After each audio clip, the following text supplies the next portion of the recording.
दावे अपनी जगह पे।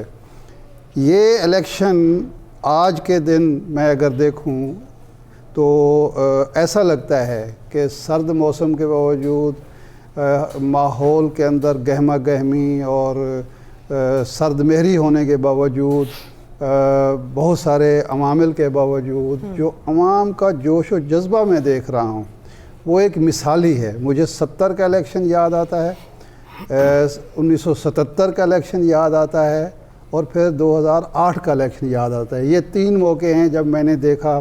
70 में मैं तालिब इल्म था, 77 में मैंने पहली दफ़ा वोट दिया था। तो मैंने देखा है कि ऐसे मौक़ों पर जब आवाम को मायूस करने की कोशिश की जा रही होती है या आवाम को ये बावर कराने की कोशिश की जा रही होती है कि आपके वोट की, आपकी राय की कोई अहमियत नहीं, हमने फ़ैसले कर लिए हैं। क़य्यूम लीग, ये 70 की बात मैं कर रहा हूँ, क़य्यूम लीग को इतनी वोट मिल जाएंगे, इतनी सीटें मिल जाएंगी, फ़लाँ को इतने होगी, या खान साहब सदर होंगे, तो आवाम ने वो फ़ैसले बदल के रख दिए। 77 में यही लग रहा था कि जी भुट्टो साहब को तो कोई हटा ही नहीं सकता, भुट्टो साहब तो बस जीते हुए दो तिहाई अक्सरियत की ज़रूरत है। वो हमने देखा कि फ़ैसला 8 में भी हमने ये देखा। तो ये भी जोश व जज्बा जो मुझे नज़र आ रहा है, मुझे तवक्को है कि ये इलेक्शन इंशाअल्लाह पाकिस्तान के लिए तरक्की लाएगा, खुशहाली लाएगा, इस्तेकाम लाएगा, जमहूरियत के इर्तक़ा और फ़रोग़ का ज़रिया बनेगा। ठीक है, लेकिन शाहजी साहब आप जिस तरह से शाह साहब ने बात की, हाँ बिल्कुल शाहजी साहब, ये जिस तरह से ये बात की है, ये बात शाह साहब की बिल्कुल दुरुस्त है। बहुत बड़ी तादाद में अवाम है इस वक्त जो वो डिपेंड नहीं करता वो किस सियासी जमात से ताल्लुक़ रखती है, कोई स्पेसिफिक ग्रोह है या तमाम लोग उसमें शामिल हैं।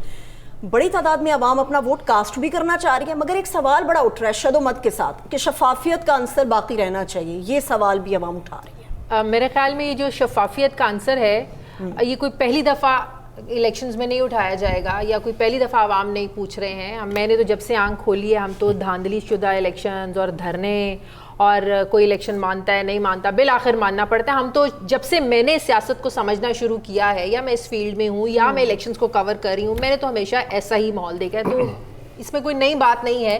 बहरहाल इलेक्शन कमीशन की ये जिम्मेदारी है कि इलेक्शन की शफाफियत पर कोई सवाल ना उठे और जो तमाम सियासी जमातें हैं उनकी ये जिम्मेदारी बनती है कि जमहूरी रवैया अपनाते हुए जो भी पार्टी जीती है उसे खुश दिली के साथ एक्सेप्ट करें, जैसे बाहर के ममालिक में होता है। अच्छा, हमारे यहाँ ऐसे मिसालें मिलती हैं, लेकिन हमारे यहाँ कोई ऐसा होता नहीं।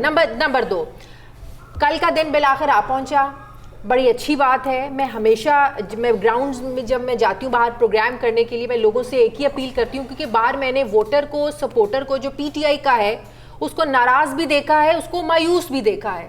तो वो कहते हैं कि हमारा लीडर तो जेल में है तो हम किसको डालें, और फिर जो कन्फ्यूजन एक फैलाने की कोशिश की गई, किसी को पता ही ना चले कि वोटर कौन है और उसका निशान क्या है।